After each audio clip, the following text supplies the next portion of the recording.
నమస్కారం, నవతరం న్యూస్ కి స్వాగతం. హెడ్లైన్ చూద్దాం. రేవంత్ ఫేక్ వీడియోలు వైరల్ చేస్తున్నారు మోదీ. గుజరాత్ పెత్తనమా, తెలంగాణ పౌరుషమా చూసుకుందాం రేవంత్.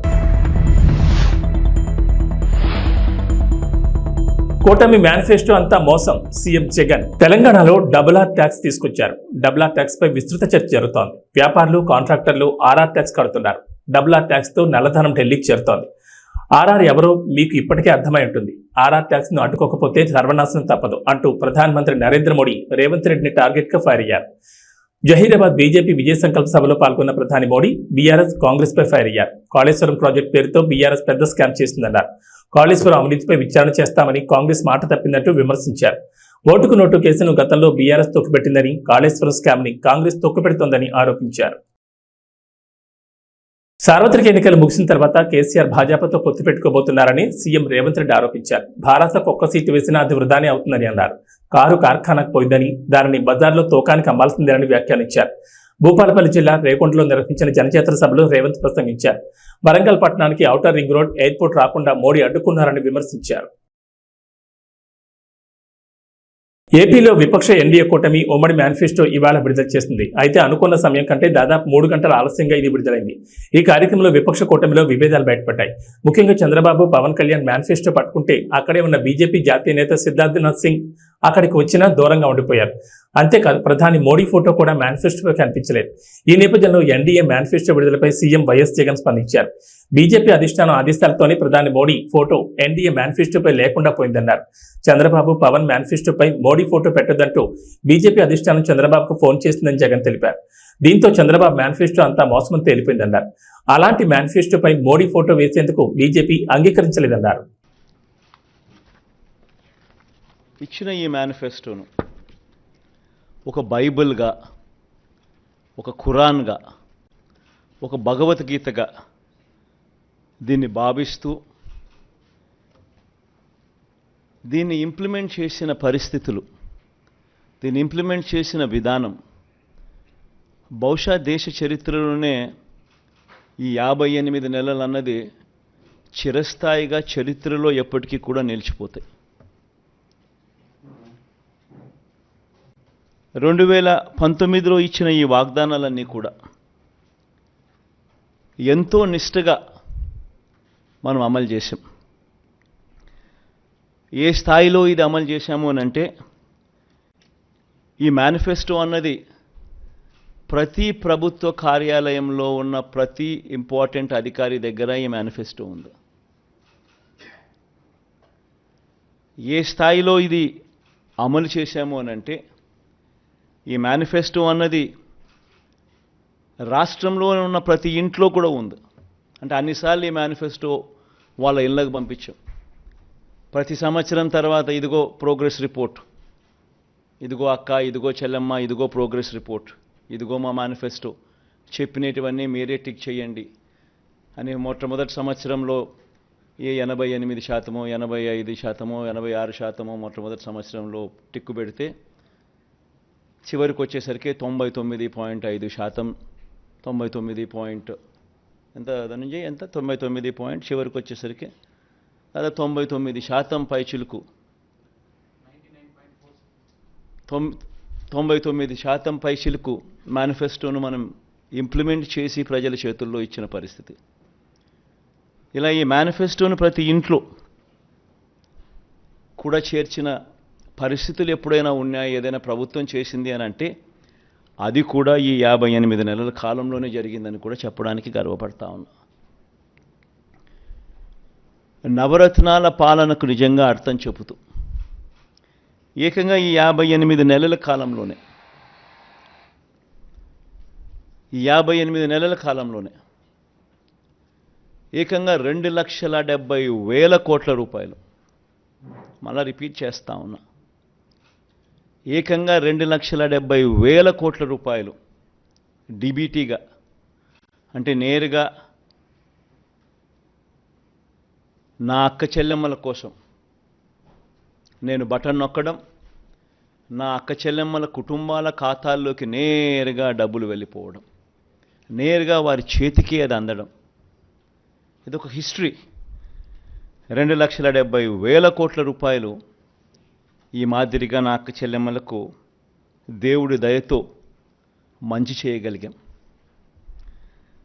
పేదల ఆత్మగౌరవాన్ని, అవ్వాతాతల ఆత్మాభిమానాన్ని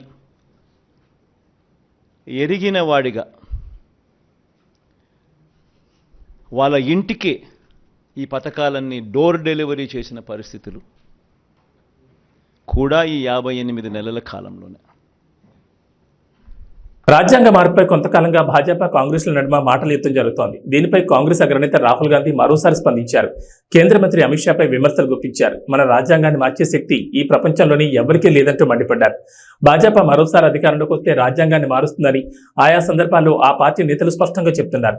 ఈ విషయాన్ని అమిత్ షా కూడా చెప్పారని రాహుల్ ఆరోపించారు. బిఆర్ అంబేద్కర్ కాంగ్రెస్ దేశ ప్రజలతో కలిసి బ్రిటిష్ వారితో పోరాడి భారత రాజ్యాంగాన్ని రూపొందించారు. ఇది పేద ప్రజల ఆత్మ గొంతుక వంటిది. దాన్ని ఎవ్వరూ తాకలేరు. మార్చే శక్తి ప్రపంచంలో ఎవరికీ లేదు. అలాంటిది రాజ్యాంగ మార్పుకే కేంద్రంలోని భాజపా కలలు కంటోంది. అలా ఎన్నటికీ జరగనివ్వమని వ్యాఖ్యానించారు. పెరూరులో సోమవారం సాయంత్రం ఘోర ప్రమాదం జరిగింది. ప్రయాణికులతో వెళ్తున్న బస్సు లోయలో పడింది. ఈ దుర్ఘటనలో 23 మంది చనిపోయారు. మరో 6 తీవ్రంగా గాయపడ్డారు. బస్సు తాయాబాంబా నుంచి లిమా వెళ్తుండగా కుస్కా జిల్లాలోని రహదారిపై ఈ ప్రమాదం జరిగింది. సమాచారం అందుకున్న అధికారులు, సిబ్బంది అక్కడికి చేరుకున్నారు. వెంటనే సహాయక చర్యలు ప్రారంభించారు. అతి వేగం వల్లే ఈ ప్రమాదం జరిగినట్లు తెలుస్తోంది. ఢిల్లీ సీఎం అరవింద్ కేజ్రీవాల్ అరెస్టుపై సుప్రీంకోర్టు మంగళవారం కీలక వ్యాఖ్యలు చేసింది. లోక్సభ ఎన్నికలకు కేవలం కొద్ది రోజుల ముందే కేజ్రీవాల్ ని ఎందుకు అరెస్ట్ చేశారనే ప్రశ్నలపై ఎన్ఫోర్స్మెంట్ డైరెక్టరేట్ స్పందించాలని సర్వోన్నత న్యాయస్థానం దర్యాప్తు ఏజెన్సీని కోరింది. ఢిల్లీ మద్యం పాలసీ కేసులో ఈడీ తనను అరెస్ట్ చేసి రిమాండ్కు తరలించడాన్ని సవాల్ చేస్తూ అరవింద్ కేజ్రీవాల్ దాఖలు చేసిన పిటిషన్ విచారిస్తూ సుప్రీంకోర్టు బెంచ్ దర్యాప్తు ఏజెన్సీని ప్రశ్నించింది. వ్యక్తి స్వేచ్ఛ అనేది చాలా కీలకమైందని, దీన్ని మీరు నిరాకరించలేరని జస్టిస్ సంజీవ్ ఖన్నా పేర్కొన్నారు. ఇక కేజ్రీవాల్ అరెస్ట్ చేసిన సమయం పైన ప్రశ్నలు తలెత్తున్నాయని అన్నారు. విచారణ చేపట్టడం, ఆపై పలు ఫిర్యాదుల పునరావృతం కావడం మధ్య ఎందుకు విరామం ఉందనే వివరాలపైన స్పందించాలని దర్యాప్తు సంస్థను సుప్రీంకోర్టు కోరింది. ఛత్తీస్గఢ్లో మరో భారీ ఎన్కౌంటర్ జరిగింది. నారాయణపూర్, కాంకేర్ జిల్లాల సరిహద్దుల్లో మంగళవారం ఉదయం భద్రతా దళాల కాల్పుల్లో 10 మంది మావోయిస్టులు మరణించారు. వీరిలో 3 మహిళలు ఉన్నారని పోలీసులు వెల్లడించారు. గత 15 రోజుల వ్యవధిలో మావోయిస్టులకు ఇది రెండో ఎదురుదెబ్బ. తాజా ఎన్కౌంటర్కు సంబంధించి అధికారులు తెలిపిన వివరాల ప్రకారం 2 జిల్లాల సరిహద్దుల్లోని అబూజ్మడ్లోని టేక్ మీటా, కాకూర్ అడవుల్లో మావోయిస్టులు ఉన్నట్లు సమాచారం అందింది. దీంతో నారాయణపూర్ ఎస్పీ ప్రభాత్ కుమార్ నేతృత్వంలో జిల్లా reserve guard, DRG, special task force, STF దళాలు సంయుక్తంగా సెర్చ్ ఆపరేషన్ చేపట్టాయి. మధ్యప్రదేశ్ చెందిన కాంగ్రెస్ చెందిన 3వ కీలక నేత రాహుల్ గాంధీ రాష్ట్రంలో ఎన్నికల ప్రచారం నిర్వహిస్తున్న రోజున 1000 మంది మద్దతుదారులతో బీజేపీకి ధీటుగా నిలిచారు. ముఖ్యమంత్రి మోహన్ యాదవ్, రాష్ట్ర పార్టీ చీఫ్ విడి శర్మ, మాజీ హోంమంత్రి నరోత్తమ్ మిశ్రా సమక్షంలో కాంగ్రెస్ మాజీ మంత్రి 6 సార్లు ఎమ్మెల్యే ఎన్నికైన రామ్ నివాస్ రావత్ ఈరోజు షియోపూర్ భారీ ర్యాలీలో బీజేపీలో చేరారు. ₹1 కూడా కట్టే పని లేకుండానే ఒక్కో కుటుంబానికి 25 లక్షల ఆరోగ్య బీమా కల్పించే పథకాన్ని దేశంలోని తొలిసారిగా ఆంధ్రప్రదేశ్లో అమలు చేస్తామని కూటమి ప్రకటించింది. ఎస్సీ, ఎస్టీ, బీసీ మైనార్టీలకు 50 ఏళ్లకే 4,000 పింఛను అందజేస్తామని, మత్స్యకారులకు వేట విరామ సమయంలో 20,000, ఆటో, టాక్సీ, లారీ, టిప్పర్ డ్రైవర్లకు 15,000 ఆర్థిక సహాయం చేస్తామని హామీ ఇచ్చింది. ఇసుకను ఉచితంగా అందుబాటులోకి తెస్తామని ప్రకటించింది. టీడీపీ, జనసేన ఉమ్మడి మేనిఫెస్టోను మంగళవారం ఉండవల్లిలోని చంద్రబాబు నివాసంలో ఎన్డీఏ నేతలు విడుదల చేశారు. మిత్రపక్షం భాజపా సూచనలు, సలహాలతో దీన్ని రూపొందించారు.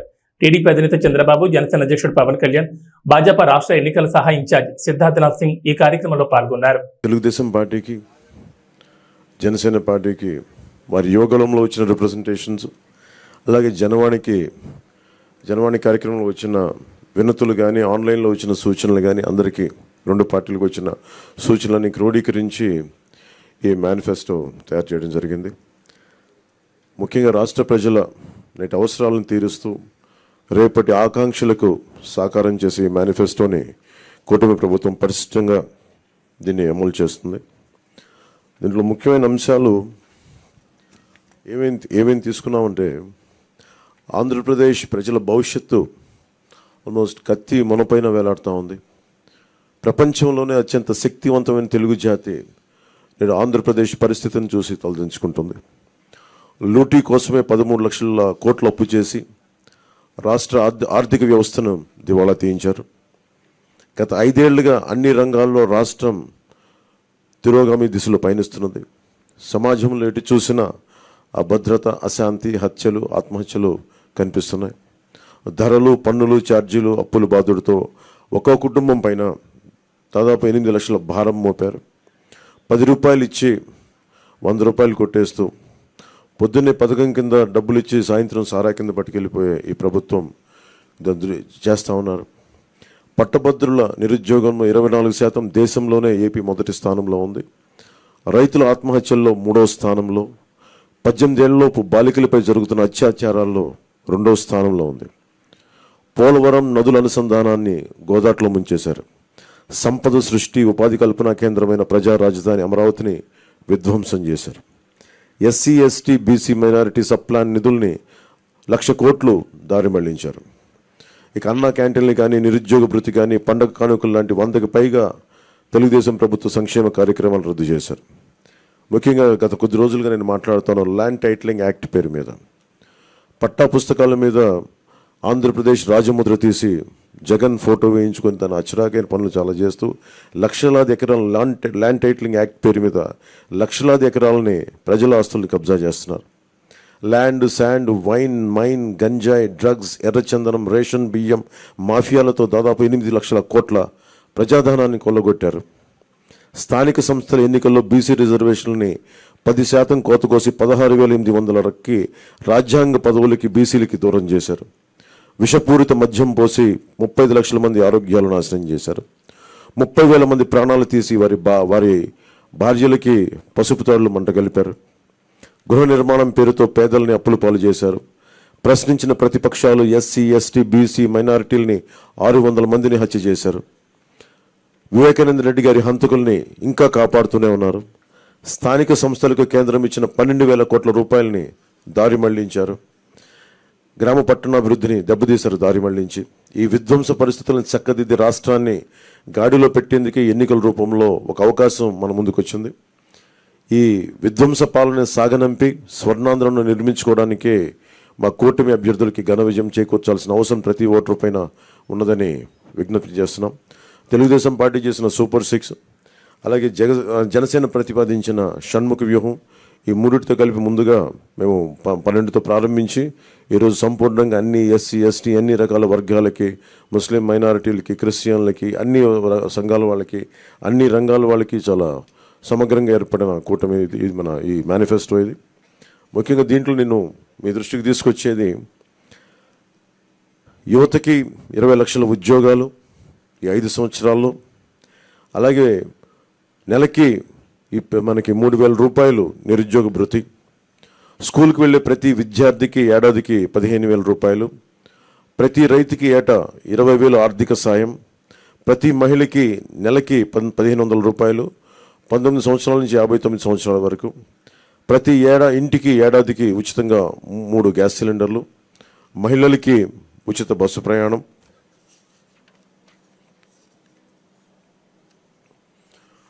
మత్స్యకారులకు సంబంధించి సముద్ర వేట విరామ సమయంలో మత్స్యకారులకు 20,000 రూపాయల ఆర్థిక సాయం, జీవో2 2017ని రద్దు చేస్తాం, బోట్ల మరమ్మతులకు కానీ ఆధునిక కమ్యూనికేషన్లకు కానీ ఆర్థిక సాయం అందిస్తాం.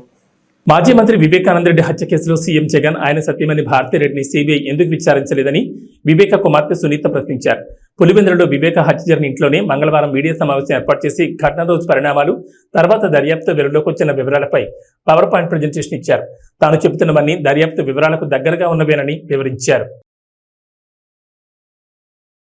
టెక్కల్ నియోజకవర్గం నుండి ఉమ్మడి కూటమి అభ్యర్థిగా బరిలో ఉన్న దువ్వాడ శ్రీనివాస్ టీడీపీ వైఫల్యాలు మరియు జగన్ ప్రభుత్వం చేపట్టిన అభివృద్ధి పనుల గురించి ఆయన ఏ విధంగా వివరించారో ఆయన మాటల్లోనే విందాం. మా ప్రతినిధి లీలా మాధురితో Duvvada Srinivas face to face. ఇప్పుడు ఆ వివరాలు చూద్దాం.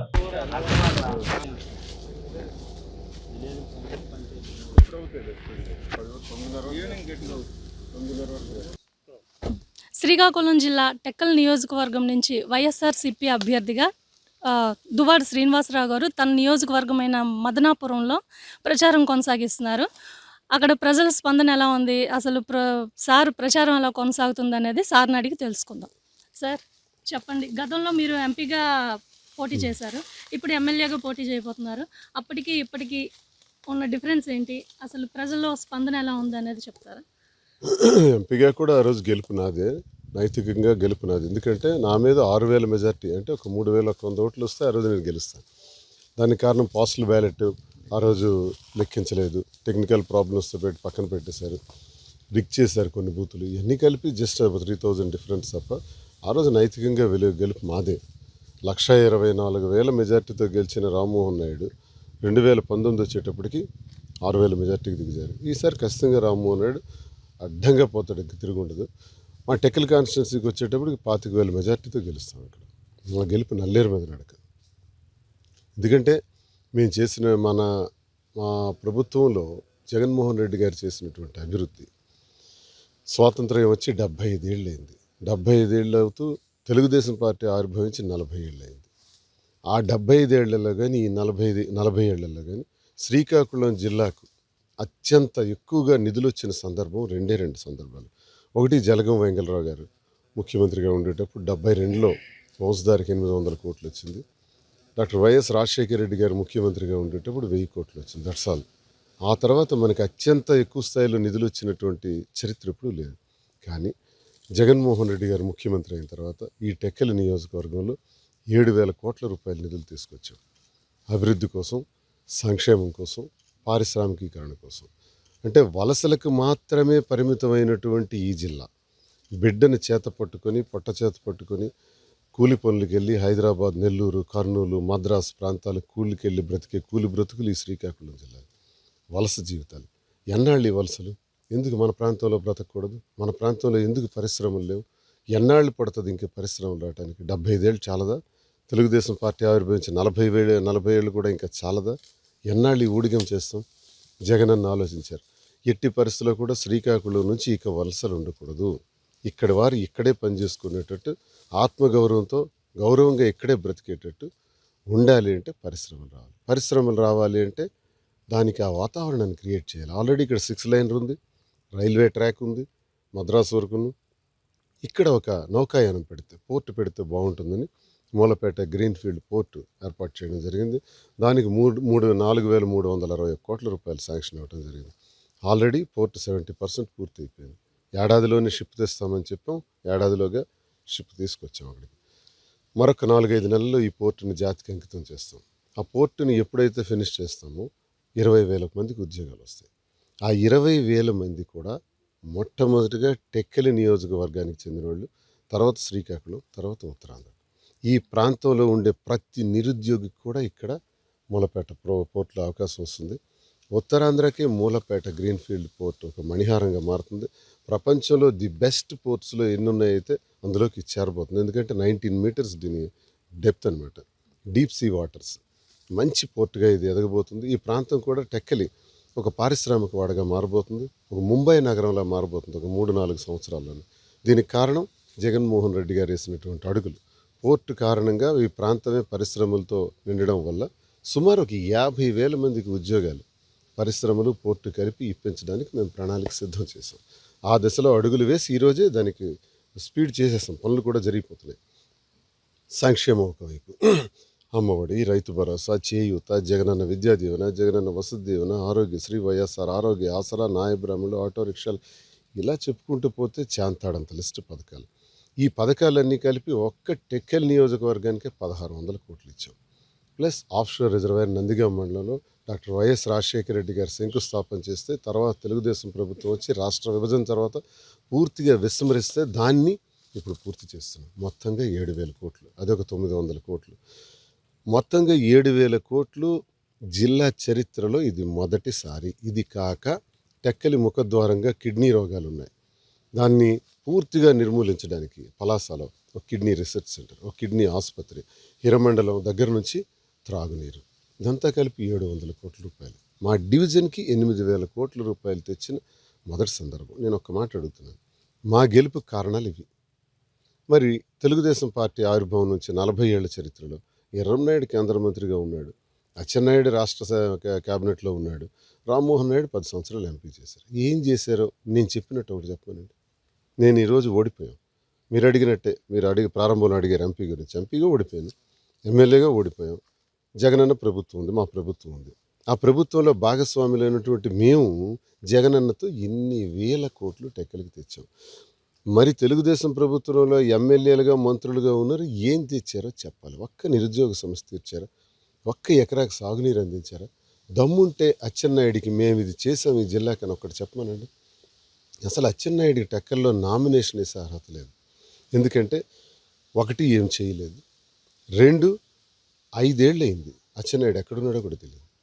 ఇప్పుడు ఎన్నికలకు 15-20 రోజుల ముందు ఇప్పుడు కనబడుతున్నాడు. 5 ఏళ్లలో నువ్వు ఒక ప్రతిపక్ష పాత్ర పోషించడానికి ఎప్పుడైనా ప్రయత్నించావా? ఏ గ్రామానికి వెళ్ళావా?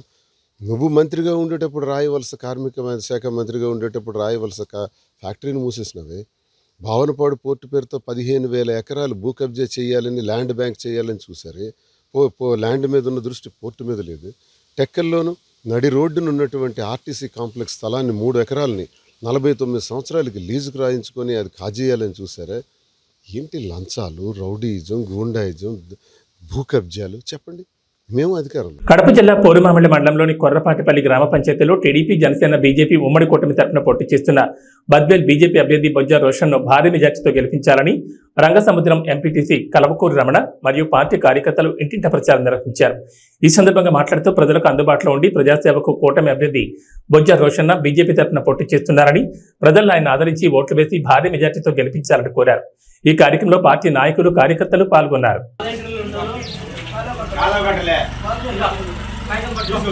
కమలం పువ్వు గుర్తుకే, కమలం పువ్వు గుర్తుకే, కమలం పువ్వు గుర్తుకే.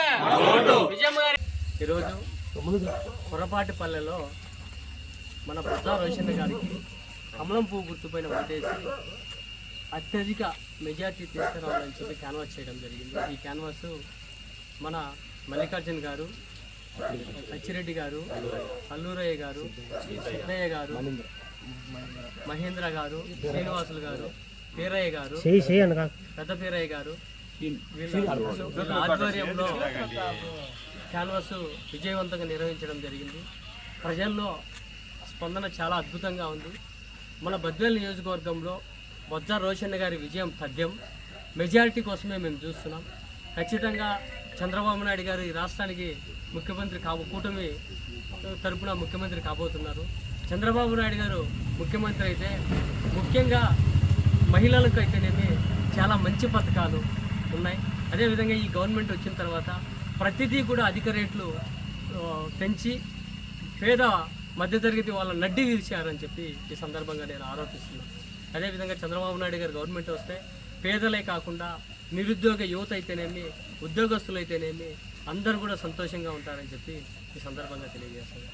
అదేవిధంగా చంద్రబాబు నాయుడు గారు సీఎం అవ్వాలి అంటే కనుక మన ఈరోజు బొజ్జ రోషన్న గారిని బద్వేల్ నియోజకవర్గం నుంచి కమలం పువ్వు గుర్తుపైన ఓటేసి మనం ఎమ్మెల్యేగా చేసుకోవాల్సిన అవసరం ఎంతైనా ఉందని చెప్పి మేము ఓటర్లను అభ్యర్థించడం జరిగింది.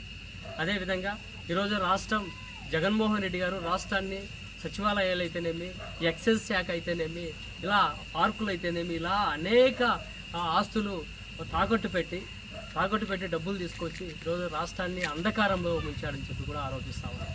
ఈరోజు జగన్మోహన్ రెడ్డి గారు సీఎంగా ఉంటే ఇలాగే కొనసాగితే కనుక మీరు చూస్తున్నారు ఈరోజు ల్యాండ్కు సంబంధించి ఒక యాక్ట్ తీసుకొచ్చారు.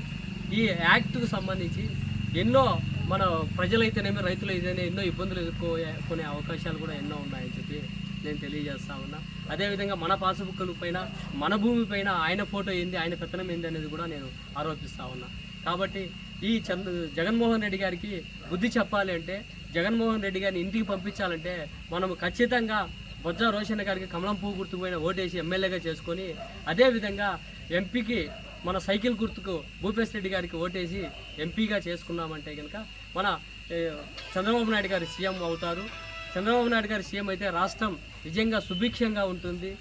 రాష్ట్రంలో ఉన్నటువంటి యువత అయితేనేమి, అదేవిధంగా నిరుద్యోగ యువత అయితేనేమి, అదేవిధంగా విద్యార్థులు అయితేనేమి, పేద బడుగు బలహీన వర్గాల వారు అయితేనేమి చాలా సంతోషంగా గడుపుతారని చెప్పి ఈ సందర్భంగా తెలియజేసుకుంటూ, అందరూ కూడా ప్రజలందరూ కూడా బద్వేల్ నియోజకవర్గ ప్రజలందరూ కూడా ఒక ఓటు కమలం గుర్తుకు, ఒక ఓటు సైకిల్ గుర్తుకు, ఎంపీకి సైకిల్ గుర్తుకు, ఎమ్మెల్యేకు కమలం గుర్తుకు బొజ్జ రోషన్న గారికి వేసి అత్యధిక మెజార్టీ తీసుకురావాలని చెప్పి ఈ సందర్భంగా మీడియా మూలకంగా నేను తెలియజేసుకుంటూ ధన్యవాదాలు తెలియజేసుకుంటాను. చంద్రబాబు గారి నాయకత్వం, నరేంద్ర మోడీ గారి నాయకత్వం, పవన్ కళ్యాణ్ గారి నాయకత్వం, విజయమ్మ గారి నాయకత్వం, నితీష్ గారి నాయకత్వం, బొజ్జ రోషన్న గారి నాయకత్వం. కమలం పువ్వు గుర్తుకే మన ఓటు, కమలం పువ్వు గుర్తుకే మన ఓటు, కమలం పువ్వు గుర్తుకే మన ఓటు. జై తెలుగుదేశం, జై తెలుగుదేశం, జై తెలుగుదేశం, జై తెలుగుదేశం. ఉండ్రాజవరం మండలం పాలంగి గ్రామంలో ఎన్నికల ప్రచారం నిడదవోలు నియోజకవర్గ శాసనసభ్యులు కాంగ్రెస్ పార్టీ ఎమ్మెల్యే అభ్యర్థి జి శ్రీనివాస్ నాయుడు మరియు Rajahmundry YSR Congress party parliament MP అభ్యర్థి గూడూరు శ్రీనివాస్ నిర్వహించారు. ఈ సందర్భంగా మాట్లాడుతూ దేశంలోనే ఏ రాష్ట్ర ముఖ్యమంత్రి చేయనంత అభివృద్ధి సంక్షేమ పథకాలు అందిస్తోంది వైఎస్ జగన్మోహన్ రెడ్డి ఒక్కరే అని తెలిపారు. కుల మత రాజకీయాలకు అతీతంగా లంచాలకు తావు లేకుండా పేదలకు అందిస్తున్న సంక్షేమ పథకాలు చేసిన అభివృద్ధి పనులే వైఎస్ఆర్సీపీ పార్టీకి ఘన విజయాన్ని అందిస్తాయన్నారు. 2 ఓట్లు ఫ్యాన్ గుర్తుగా ఓటేయాలని ఓటర్లను అభ్యర్థించారు. ఈ కార్యక్రమంలో కార్యకర్తలు పాల్గొన్నారు.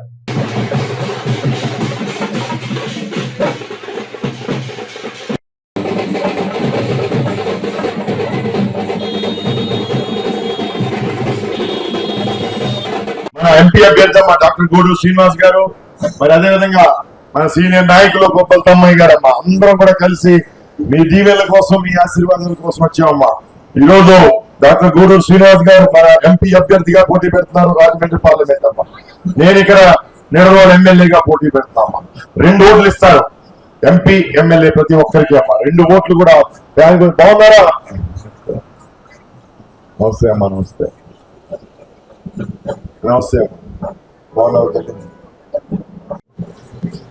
నేను చెప్పాలమ్మా.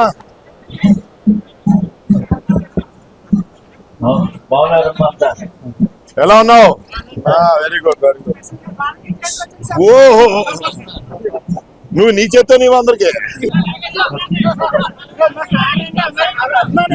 పార్టీ ఏదైనా ఓటు నాకేనా?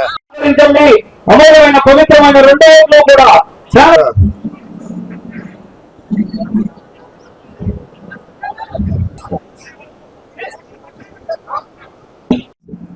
ఫ్యాన్ గుర్తు అమ్మా. ఫ్యాన్ గుర్తు. ప్రదాత, సంక్షేమ సారథి, నిస్వార్థ ప్రజాసేవకుడు, పిలిచే పలికే వ్యక్తి, అందరికీ అందుబాటులో ఉండే వ్యక్తి జి శ్రీనివాస నాయుడు గారు. అదిగోనమ్మా మన ఎంపీ అమ్మా. నమస్తే అమ్మా.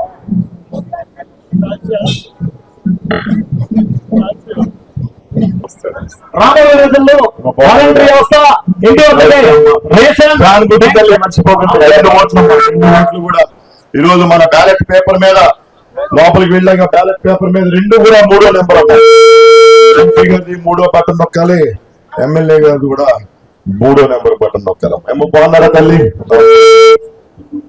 ప్రస్తుతం ఐపీఎల్ 2024 సీజన్ రసవత్తరంగా సాగుతుండగా మరోవైపు ఈ ఏడాది T20 ప్రపంచ కప్ కోసం భారత జట్టులో ఎవరికి చోటు దక్కుతుందనే విషయం గురించి అందరూ ఉత్కంఠగా ఎదురుచూస్తున్న సమయంలో బీసీసీఐ కీలక ప్రకటన చేసింది. T20 వరల్డ్ కప్ కు భారత జట్టును బీసీసీఐ ఇవాళ ప్రకటించింది. భారత జట్టుకి రోహిత్ శర్మ కెప్టెన్ గా ఉండగా వైస్ కెప్టెన్ గా హార్దిక్ పాండ్యాకి బాధ్యతలు అప్పగించారు. కేఎల్ రాహుల్, పృథ్వీరాజ్ గైక్వాడ్ కు జట్టులో చోటు దక్కలేదు. ఏబీ బులెటిన్ విశేషాలు. నమస్కారం.